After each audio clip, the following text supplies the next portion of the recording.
Vers la caméra ou Tu fais ce que tu veux. Ouais, donc la position de garde, pied gauche devant, main gauche vers l'avant, pied droit derrière, main droite sur le talon du bâton, donc le gros bout du bâton, avec un écart de main à peu près donc, de la largeur des épaules, un écart de pied à peu près de la largeur des épaules également, un pied qui est pointe tourné vers l'avant, vers son partenaire, et l'autre pied, qui est vers l'arrière, donc notamment mon pied droit, à peu près à 45 degrés. Donc ça c'est la position de garde. Que ce soit garde côté droit ou garde côté gauche, c'est la même chose. Donc toujours pareil, on fait attention à la position du pied.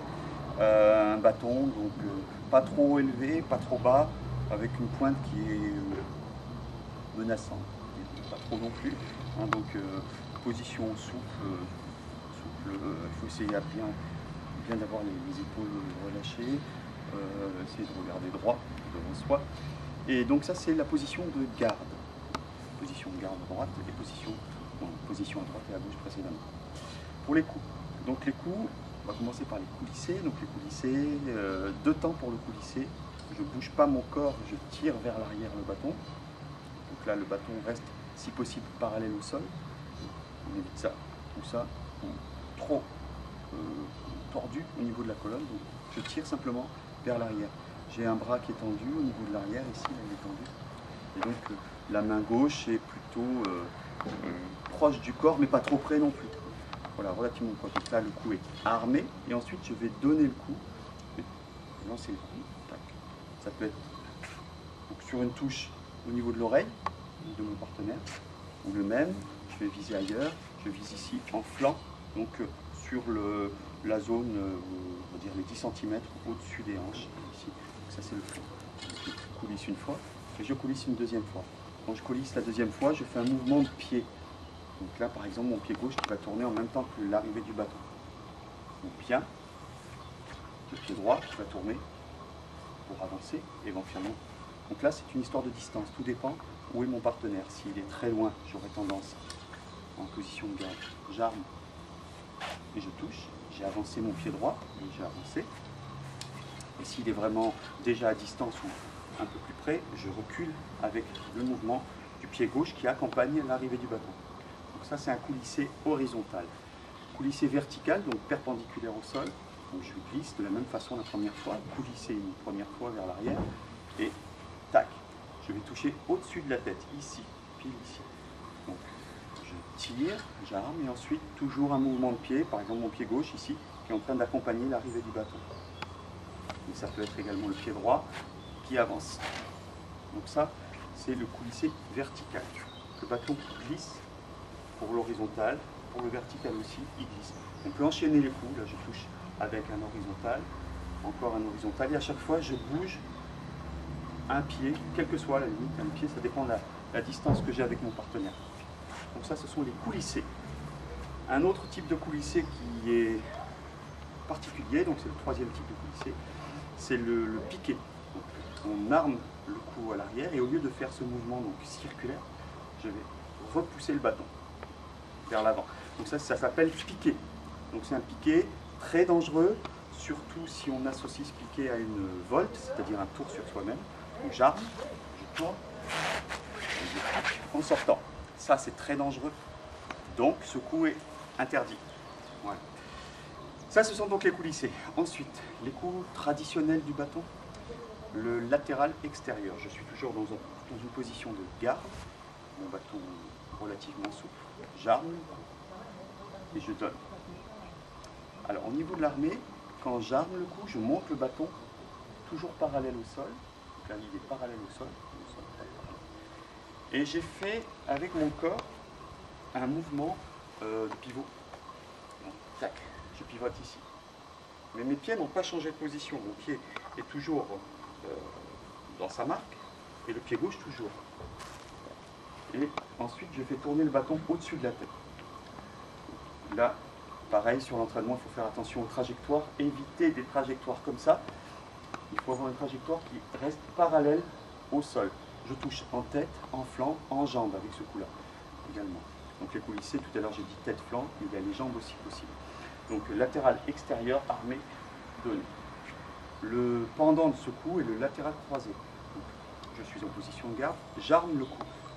et je donne le coup. Donc en position de garde, j'arme. Quand on arme, mon pied gauche par exemple, mais le pied droit peut faire la même chose, le pied gauche a reculé pour me mettre dans une position de stabilité relative. Parce que si je ne bouge pas les pieds, je suis en position plus dynamique. Donc on peut le faire, mais quand on travaille lentement, il vaut mieux éviter de le faire comme ça. Et j'ai surtout la possibilité de me faire mal au dos. Donc j'arme le cou et en même temps je bouge un des deux pieds qui me donne une meilleure stabilité et une meilleure position de mon dos, la colonne vertébrale. Le cou est armé et ensuite je fais tourner le bâton. Donc j'arme, je tourne. Donc ça c'est le latéral croisé. Voilà, donc latéral extérieur ici, voilà, latéral croisé. Donc la difficulté est d'avoir toujours à l'armée la pointe en direction du partenaire et le bâton vraiment parallèle au sol. Ça permet d'avoir des mouvements qui sont plus esthétiques. Le coup ensuite part donc sur la zone tête, donc oreille, flanc ou jambes. Voilà, donc ça c'est le latéral croisé. Donc latéral extérieur qui part vers l'extérieur, latéral croisé qui part donc avec un croisement du bras avant ici. Donc ensuite il y a d'autres coups, le brisé qui est un coup assez difficile à réaliser, donc c'est celui-ci. Brisé à droite, bien brisé à gauche. Voilà, il est plus académique celui-là. Le principe du brisé, donc, c'est d'avoir toujours à partir de la position de garde, le bâton qui va revenir vers soi et ensuite qui va tourner pour effectuer un cercle qui va être perpendiculaire au sol. Donc, j'amène le bâton vers moi et je le laisse tourner pour aller après ensuite toucher au-dessus de la tête. Ça c'est le brisé. Il y a beaucoup de difficultés sur ce coup-là, notamment ici, donc la position des mains, qui doivent tenir le bâton, mais qui doivent rester quand même assez souples. Parce que plus les mains vont être tendues et crispées, plus ça risque de créer des blocages au niveau des deux bras. Et la fin du coup est comme ça. Dans le mouvement, ça passe bien. Faire attention à ne pas avoir les épaules trop hautes ni trop basses. Trop basses, je touche par terre. Trop haute, je vais créer des tensions au niveau des muscles du dos. Donc voilà, ce coup-là, tour. Donc la difficulté, ce qu'il faut faire pour le travail, c'est bien veiller à laisser le bâton naturellement tomber. Donc l'inertie le fera tomber. J'utilise cette inertie pour l'accompagner dans sa fin. Donc, tac. Alors au niveau de la position du corps, je suis toujours face à mon partenaire, je pivote et je reviens face à lui. Là, il n'y a pas de déplacement des pieds. Donc ça c'est le brisé, donc un coup qui arrive au-dessus de la tête. Ensuite, il y a d'autres coups, le croisé-tête, donc c'est presque terminé. Le croisé-tête, je suis toujours en position de garde. Et cette fois, je vais pagayer pour aller toucher encore au-dessus de la tête, donc ici. Donc au niveau du mouvement, j'accompagne avec mon pied gauche par exemple. Hop. Et ensuite, je remets le pied gauche. Donc si j'accompagne, je recule, donc là. Et ensuite, tac, tac, tac. Mais je peux faire la même chose en avançant le pied droit et après en remettant le pied gauche devant. Tout dépend de la distance que j'ai par rapport à mon partenaire. Donc je te rappelle qu'il faut toucher avec le dernier centimètre du bâton, ce qui permet d'être beaucoup plus précis. Donc là, c'est un croisé-tête. Tac, et tac. Donc l'enchaînement à travailler, c'est brisé, croisé-tête. Brisé, croisé-tête. Je peux faire un changement de main, brisé, croisé-tête.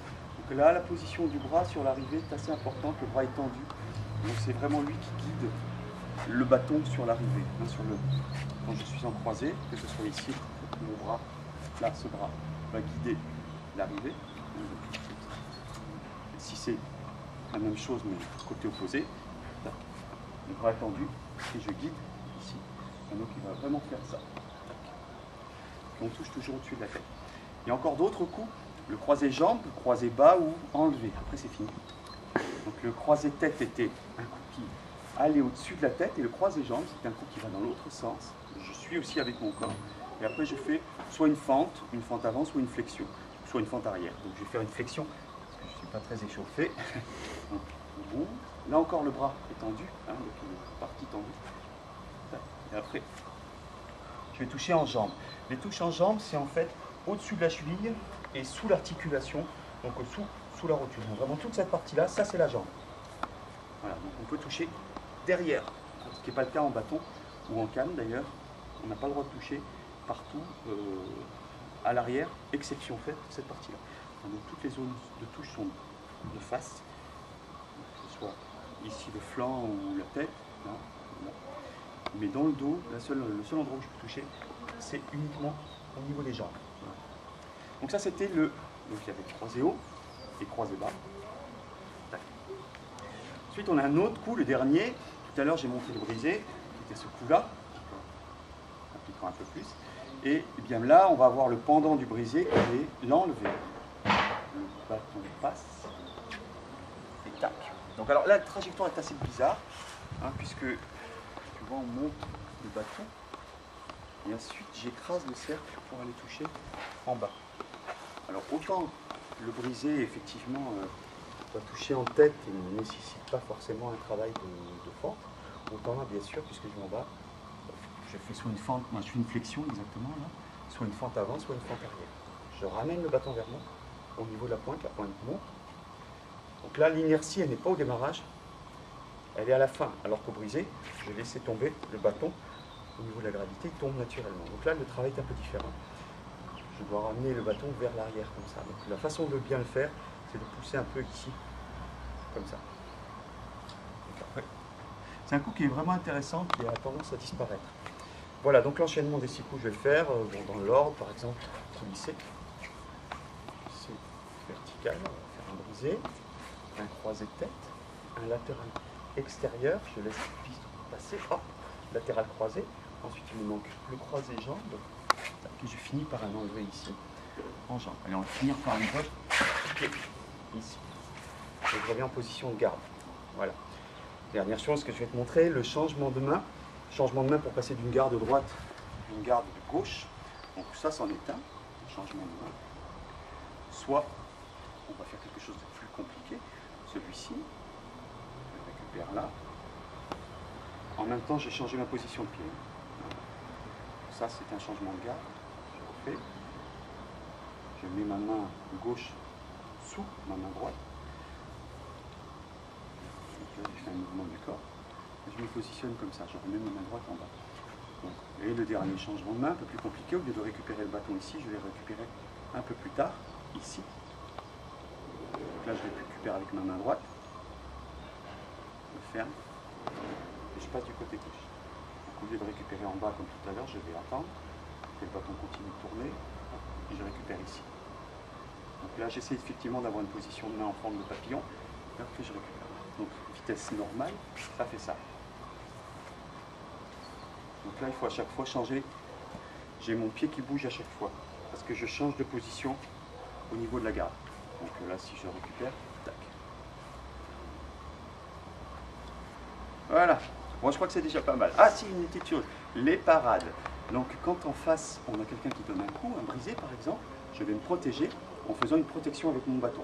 Donc les parades, attention, plusieurs parades possibles au-dessus de la tête, sur le côté, l'autre côté, parade en jambe, ou une autre un peu plus compliquée, c'est celle-ci, c'est-à-dire que je laisse glisser le bâton et je vais toucher le talon du bâton à quelques centimètres du pied, ou celle-ci. Attention à ne pas se mettre le bâton sur le pied. Après, il y a des parades un peu plus compliquées, une parade croisée ici, celle-ci, on peut faire des parades inversées comme ça, d'un côté, de l'autre. Bon, après, c'est au choix. Voilà. Donc, protection, parade. Tac, tac. J'arme et je donne un coup. Voilà. Hop, et j'attends de voir ce qui va se passer.